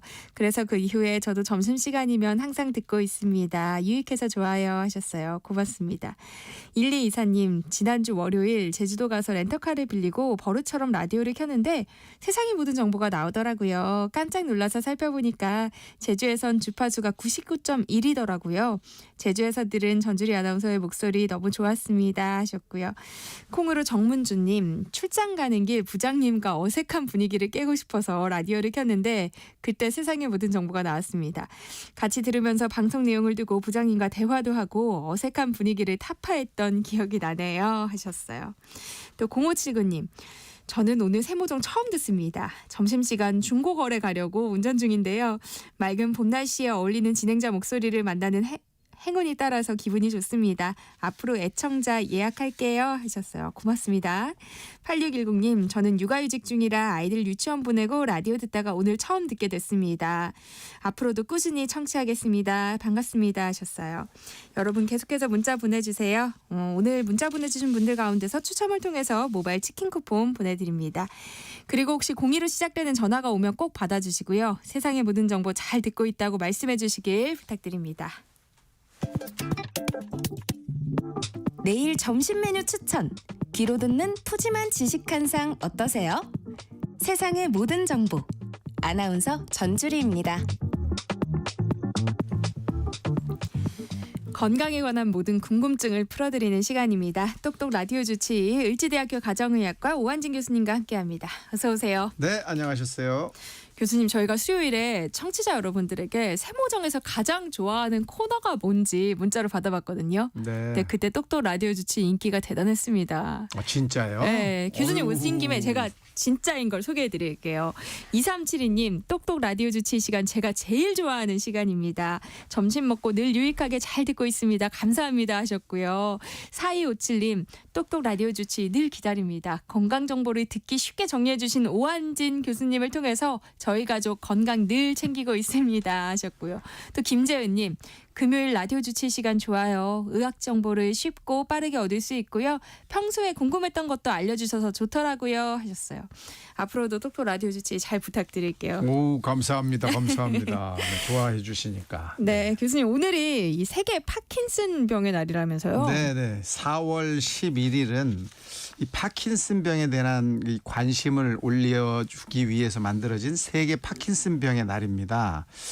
이 파킨슨 병을 1817년에 처음으로 보고하신 분이 있어요. 그분이 제임스 파킨슨이라는 분인데 이분의 생일이 4월 11일입니다. 그래서 이 날짜로 파킨슨의 날로 정한 거죠. 파킨슨 병은 뇌 속에서 이 도파민이라고 하는 신경 전달 물질이 점점 줄어들면서 생기는 질병이거든요. 치매에 이어서 두 번째로 흔한 퇴행성 질환인데 이게 운동이 느려지고 가만히 있을 때 떨리고 근육이 강직이 돼서 이 걷기가 힘들어지는 운동 장애를 나타냅니다. 그래서 무하마드 알리 잘 아시죠? 네. 또 교황 요한 바오로 2세가 이 파킨슨병을 앓았던 걸로 유명하죠. 이름은 많이 들어보긴 했어요. 그런데 아직도 좀 생소하게 느끼시는 분들 계실 수도 있거든요. 맞아요. 이 파킨슨병 말은 참 파킨슨 뭐 좀 독특하긴 한데 네. 무슨 병인지 잘 모르죠. 왜냐하면 아직도 원인이 정확하지가 않습니다. 그러니까 치료법도 아직 제대로 된 게 없어요. 그러다 보니까 이 파킨슨병이 생겨도 빠른 대처도 잘 안 되고 또 치료법이 없는데 뭐 치료를 해 이런 식으로 낙담하고 포기하는 경우도 있기 때문이죠. 파킨슨병은 운동 장애입니다. 운동이 잘 안 되는 병이에요. 그러니까 원인을 모른다는 거죠. 그렇죠. 원인이 왜 도파민이라는 신경 전달 물질이 줄어드는지가 완벽히 밝혀져 있질 않아요. 전체 환자의 5에서 10%는 유전에 의해서 생긴다 이렇게 알려져 있고 그러다 보니까 직계 가족 중에 파킨슨병이 한 분 있으시면 그 가족들한테 발생할 위험성이 약 2~3배가 높은 거로 돼 있어요. 환경적 영향도 있고 어떤 독성 물질도 원인이 된다는 연구 결과들도 있지만 아직 완벽하지가 않습니다. 그럼에도 환자 수는 꾸준히 늘어나고 있다면서요. 네, 계속 늘죠. 또 이게 연세가 있는 분들한테 많이 나타나기 때문에 우리나라가 지금 점점 고령화가 되잖아요. 그래서 자꾸 늘어나는 것 같아요. 건강보험 심사평가원 그 결과에 따르면 2023년 기준 파킨슨병으로 온 환자 수가 12만 5,526명으로 확인이 됐는데 2017년에 10만 716명이었던 거에 비하면 약 25% 가까이 증가를 했습니다. 4분의 1이 늘어난 거거든요. 네. 다 연세가 있는 노인분들한테 나오기 때문에 좀 괴롭습니다. 오늘 똑똑 라디오 주치 코너에서는요. 파킨슨병의 전조 증상과 대처법 알아볼 예정입니다. 관련해서 궁금한 점 있으시거나 퇴행성 질환으로 고민하고 계신 분들 계시면 지금부터 문자 보내주세요. 오늘은 청취율 조사 기간 맞아서 특별한 선물 유산균 세트 보내드릴 예정입니다. 상담도 받고 건강도 챙기시면 좋을 것 같아요. 참여하실 번호는 샵 9730번이고요. 짧은 문자 50원, 긴 문자는 100원의 정보 이용료 부과됩니다. 콩 게시판, KBS 일라디오 유튜브 채널을 통해서는 무료로 참여하실 수 있으니까요. 많은 참여 부탁드립니다.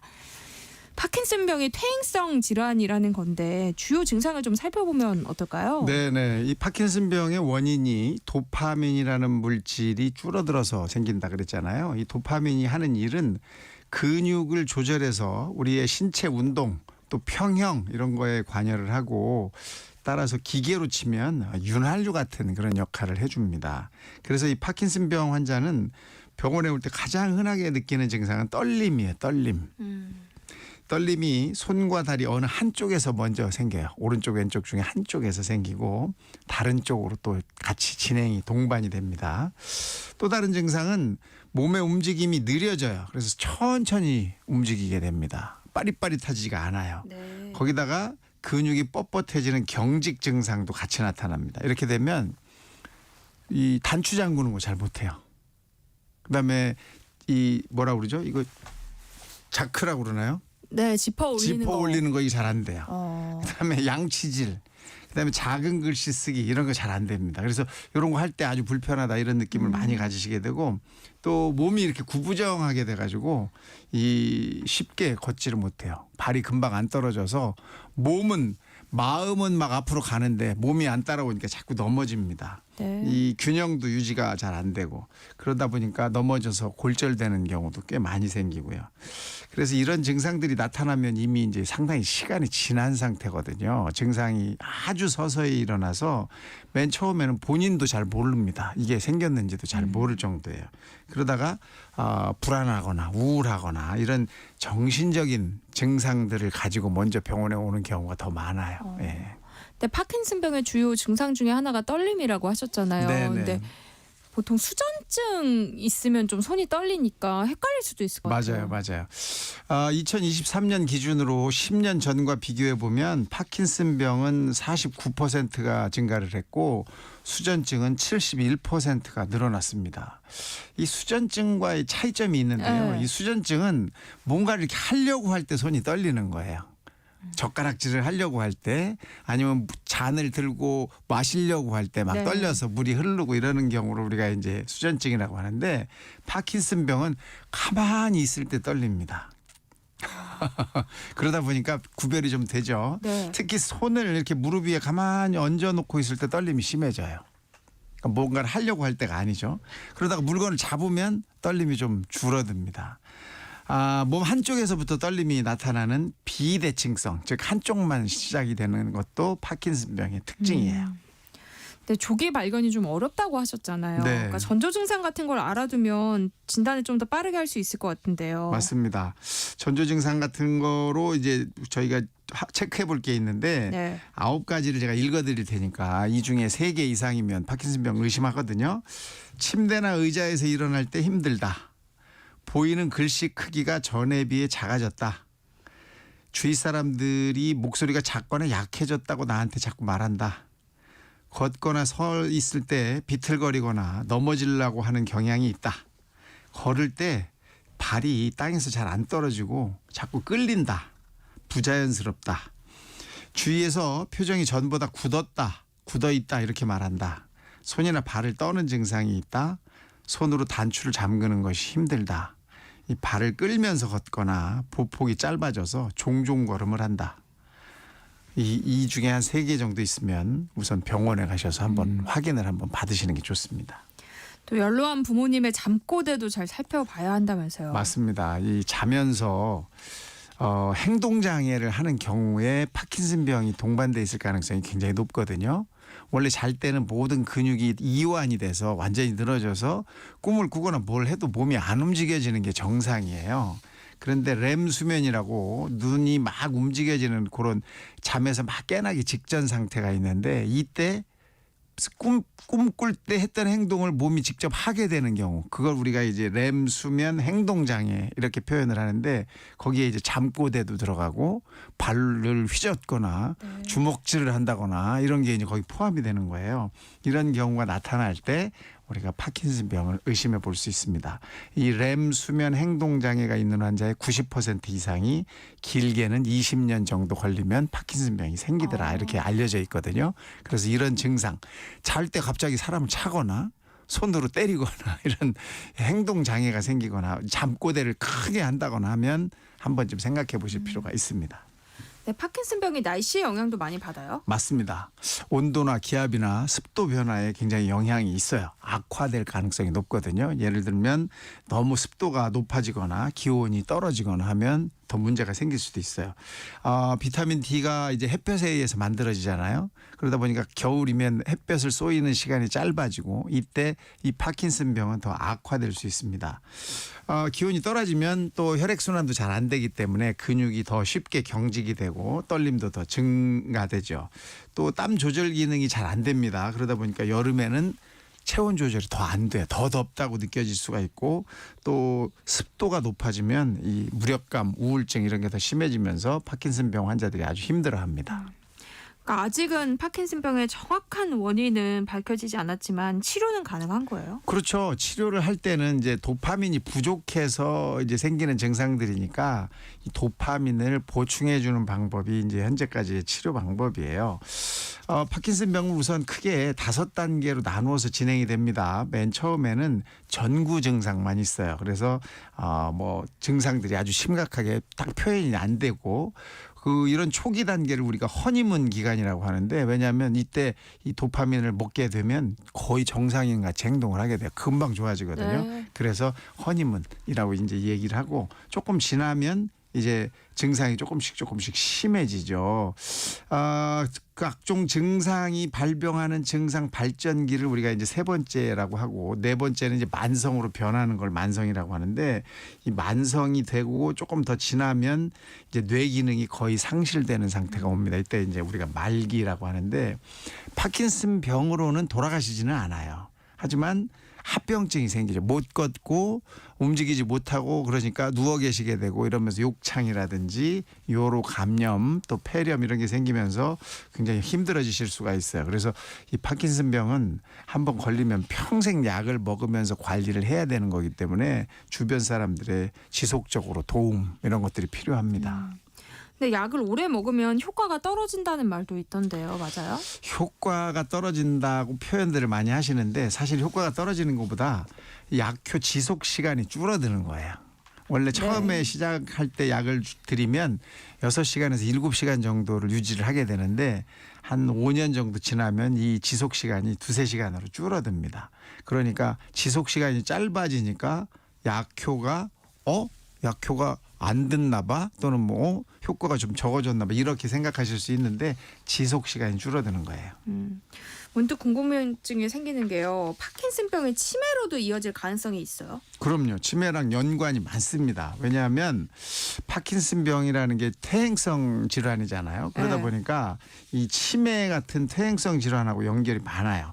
겉보기에도 상당히 비슷한 정도가 나타나는 게 우선 얼굴 표정도 상당히 굳고 말도 좀 이렇게 어눌하게 되고 이러면서 치매 아니야? 이런 표현을 많이 하시게 돼요. 네. 거기다가 이 파킨슨병 자체가 치매의 직접적인 원인이 되기도 합니다.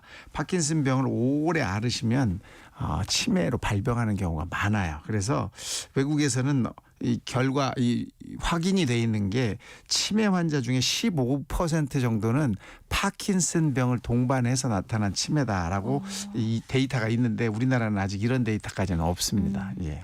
들을수록 조금 무섭다는 생각이 드는데요. 혹시 예방법은 없을까요? 예방이라고 딱히 뭐 어떻게 해볼 방법은 없는 거죠. 왜 생기는지를 아직 완벽히 우리가 밝혀내지 못했기 때문에.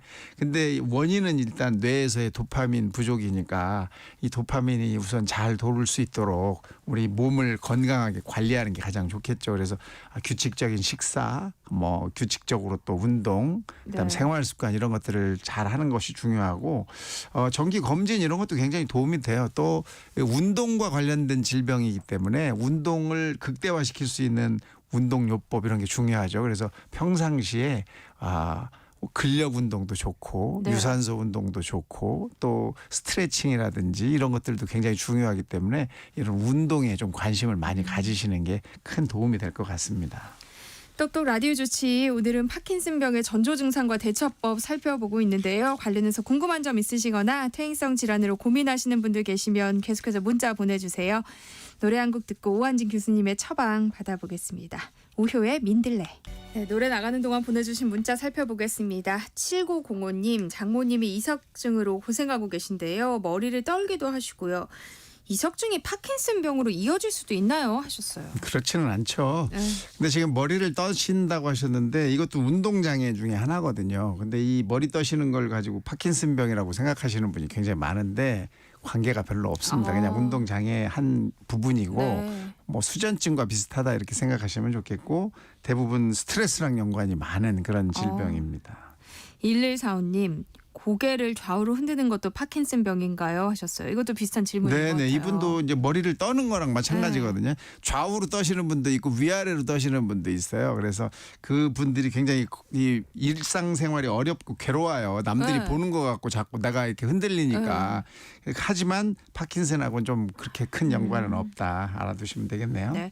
2999님, 제 아내가 올해 51살, 51살인데요. 안과 검진 시 눈을 봐야 하니까 움직이지 말라고 했는데 고개를 미세하게 계속 떨더라고요. 그래서 안과에서 신경과 검진을 받아보라고 하던데요. 걱정이 됩니다. 파킨슨 증상일까요? 하셨어요. 네, 파킨슨은 아닐 가능성이 훨씬 높고요. 하지만 이제 이 계속 고개를 떠는 것이 괴롭거든요. 그리고 일상생활 하기가 좀 뭐랄까 대인 기피증 같은 것도 생길 수가 있고 그러니까 신경과 검진을 한번 가서 확인을 한번 받는 거는 도움이 될 겁니다. 네. 5730님, 파킨슨과 치매가 동시에 오기도 할까요? 그럼요. 파킨슨 병이 장기간 지속되면서 치매를 유발할 수 있다는 거 확인이 돼 있고 파킨슨이 있는 분들 중에 치매가 발병하는 경우가 꽤 많아요. 그래서 동시에 올 수도 있습니다. 네. 6702님, 저희 부모님이 파킨슨병 증상을 보이는데요. 침대를 사드려야 할지 고민입니다. 누웠다 일어날 때 편할 것 같긴 한데 낙상이 걱정이 되더라고요. 어떤 생활 환경을 만들어드리면 좋을까요? 하셨어요. 네, 굉장히 참 걱정이 되시니까 이런 생각도 하시는데 그 침대 중에 이 가드레일이 있는 게 있어요. 팔을 밖으로 못 떨어지게 침대 옆에 이렇게 올려놓는 그런 게 있는 게 있거든요. 병원 침대 같이 그런 침대는 굉장히 큰 도움이 되죠. 주무실 때 떨어지지 않게 되니까 네. 하고 또 누웠다 일어날 때 침대에서 일어나시면 훨씬 도움이 되죠. 우선 근육이 잘 안 움직여지고 경직이 되는 그런 질병이기 때문에 이런 도움을 좀 받으시면 훨씬 좋습니다. 네. 예. 0419님이 76세 여성 고령자입니다. 요즘에는 동작도 생각도 느려지고요. 걸음이 비틀거리고 현기증과 시력이 떨어져서 책도 볼 수가 없습니다. 또 우울한 마음이 지속되면서 슬퍼서요. 때로는 밤에 많이 울다가 잠들곤 합니다. 이게 파킨슨병 전조 증상일까요? 하셨어요. 네, 가능성이 있어요. 파킨슨병의 전조 증상일 수도 있고 또 우울증의 한 증상일 수도 있고 그러니까 신경과 선생님들하고 한 번쯤 상의해 보시면 큰 도움을 받을 수 있을 것 같습니다. 네. 오늘 문자 소개되신 분들 가운데서 두 분께 유산균 세트 보내드릴 예정인데요. 어떤 분에게 드리면 좋을지 오한진 교수님이 직접 뽑아주세요. 네. 첫 번째는 7905님. 뭐 장모님 증상을 이렇게 잘 알고 계시는 거 보니까 가족 간의 우애가 아주 좋으신 것 같습니다. 이분께 하나 드리고요. 또 한 분은 6702님. 부모님 파킨슨병 증상이 있다. 근데 어떻게 하는 게 좋을 것이냐라고 말씀하신 분에게 드리도록 하겠습니다. 네. 다음 주 이 시간에는 병원 검진에서 의사가 가족력을 묻는 이유는 무엇인지 이야기 나눠볼 예정입니다. 관련해서 궁금한 점 있으신 분들 미리 문자 보내주셔도 좋을 것 같아요. 저희 프로그램이 끝나는 시간까지 문자 주시거나요. 세상의 모든 정보 홈페이지에 글 남겨주시면 됩니다. 미리 참여해 주시면 방송에서 소개될 확률도 오르고 조금 더 깊이 있는 상담 가능하니까요. 많은 참여 부탁드립니다. 참여해 주실 번호는 샵 9730번이고요. 짧은 문자 50원, 긴 문자는 100원의 이용료 부과됩니다. 그리고 저희 홈페이지 시청자 참여 게시판은 무료로 이용하실 수 있어요. 지금까지 을지대학교 가정의학과 오한진 교수님과 함께했습니다. 고맙습니다. 감사합니다.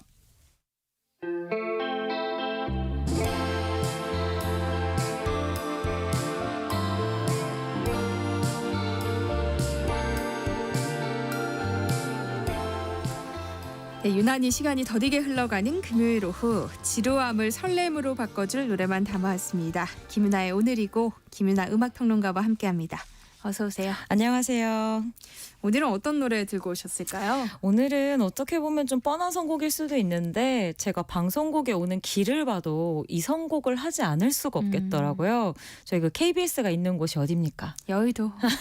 네, 봄에가 제일 예뻐요. 지금 밖에 난리가 났어요. 아마 여의도 근방에서 뭐 운전하시거나 돌아다니시는 분들은 와 사람 정말 많다고 느끼실 텐데요. 아름다운 봄꽃을 즐기기 위해서 인파가 아주 그득그득한 오늘입니다. 오늘이 또 벚꽃 절정이라고 하더라고요. 네. 그리고 내일 전국적으로 비 소식이 있어서 아마 만개한 꽃들이 많이 떨어지지 않을까 맞아요. 좀 아쉽기는 한데요.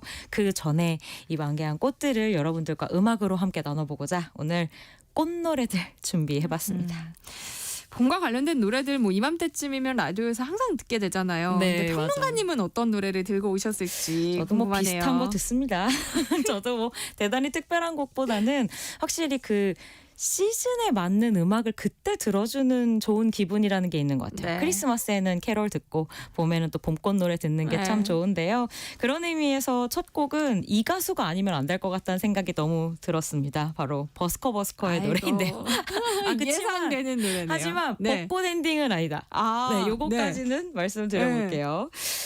벚꽃 엔딩은 아니다라고 할 정도로 사실 요즘 이 벚꽃철의 새삼 라디오와 뭐 스트리밍 사이트에서 많이 보게 되는 게 바로 이 벚꽃 빼놓을 수도 엔딩이죠. 없어요. 뭐 벚꽃 뭐 캐롤, 봄 캐롤이라고도 많이들 부르잖아요. 뭐 절대 빼놓을 수 없는 이름이 되어버렸고 이 곡이 뭐 인기가 많았다 하지만 어느 정도인지는 모르는 분들도 많으실 수 있을 것 같아요. 어느 정도였냐면 국내를 대표하는 한 음원 사이트에서 2010년대 차트 총합을 발표했거든요. 그러니까 10년 단위입니다. 그 차트에서 1위를 차지한 곡이고요. 심지어 발매가 이제 2016년이었는데 그때부터 5년 동안이나 톱백 차트에서 단 한 번도 빠져나간 적이 없는. 단 한 번도요? 네. 그러니까 그 이후에는 차트 아웃 됐다가 다시 봄이 되면 돌아오는 수준이었는데 5년 정도는 나간 적이 없다고 하더라고요. 정말 대단하죠. 뭐 버스커 노래는 매년 봄이면 찾아 듣지 않을 수가 없죠. 그런데 맞아요. 또 지겨워지진 않는 것 같아요. 그러니까 이게 지겹다고 하시는 분들도 있는데 네. 저도 이제 좀 나이가 조금씩 들어가면서 네. 그래서 그런지 모르겠는데 이 철때 들려오는 노래가 주는 몽글몽글함이라는 게 있는 것 같아요.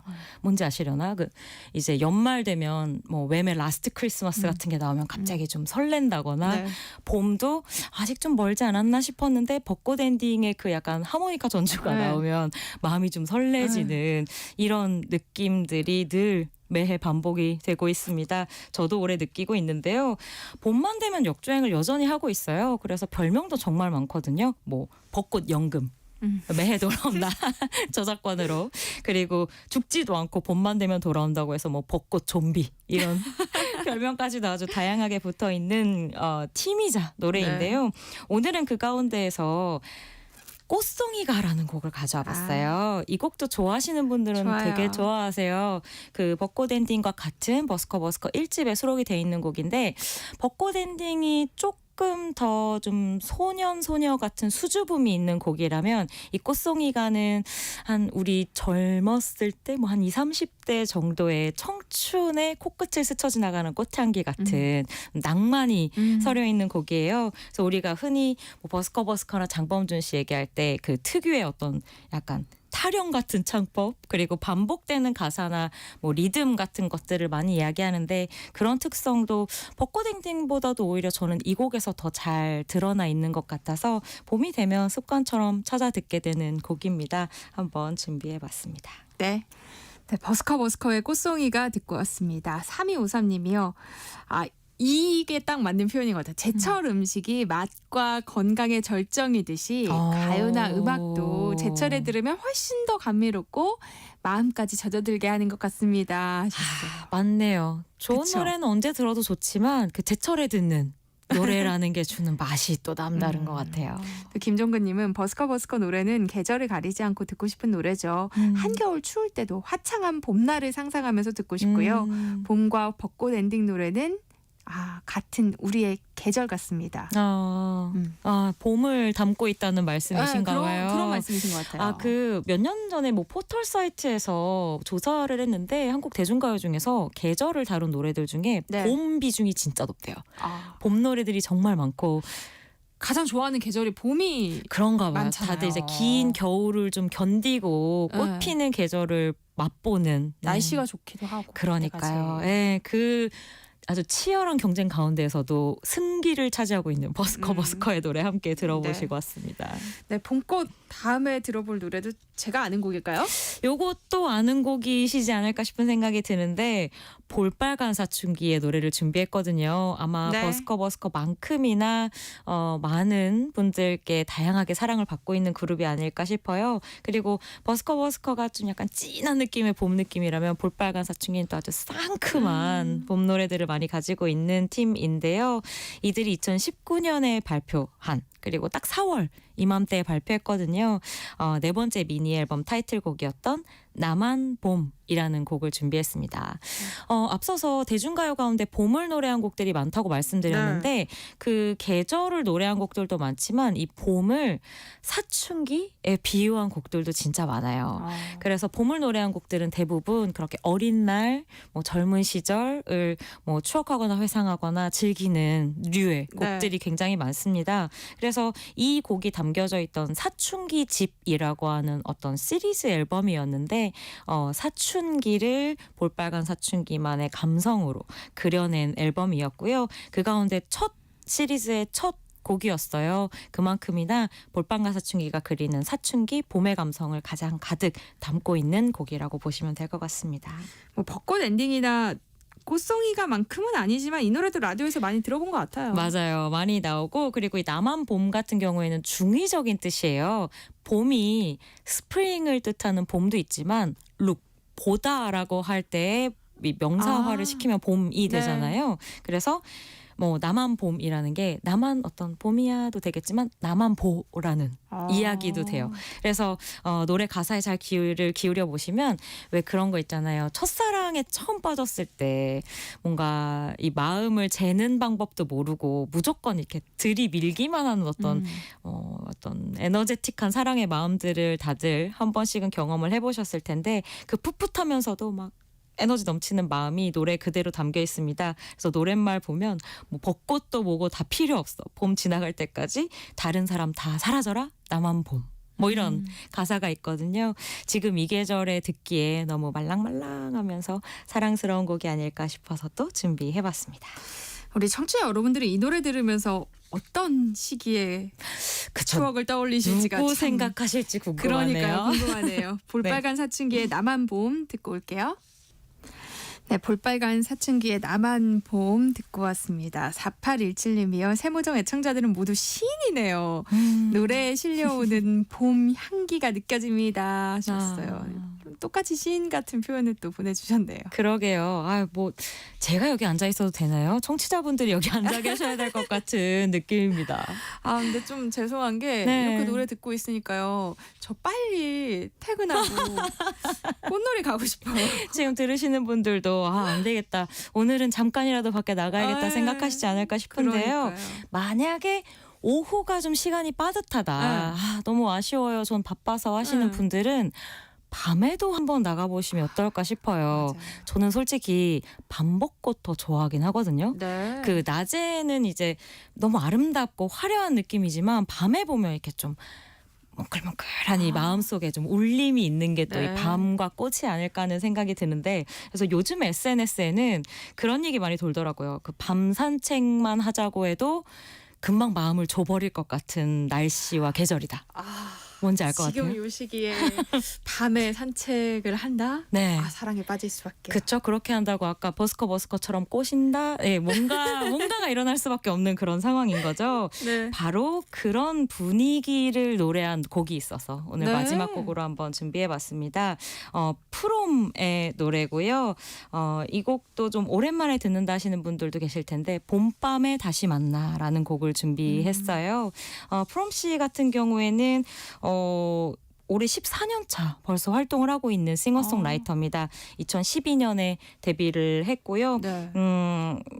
좀 독특해요. 목소리 자체가 보통 여성 보컬리스트라고 하면 앞서서 볼빨간 사춘기처럼 좀 상큼하고 높은 어떤 그 고음을 많이 사용하는 분들을 떠올리실 텐데 네.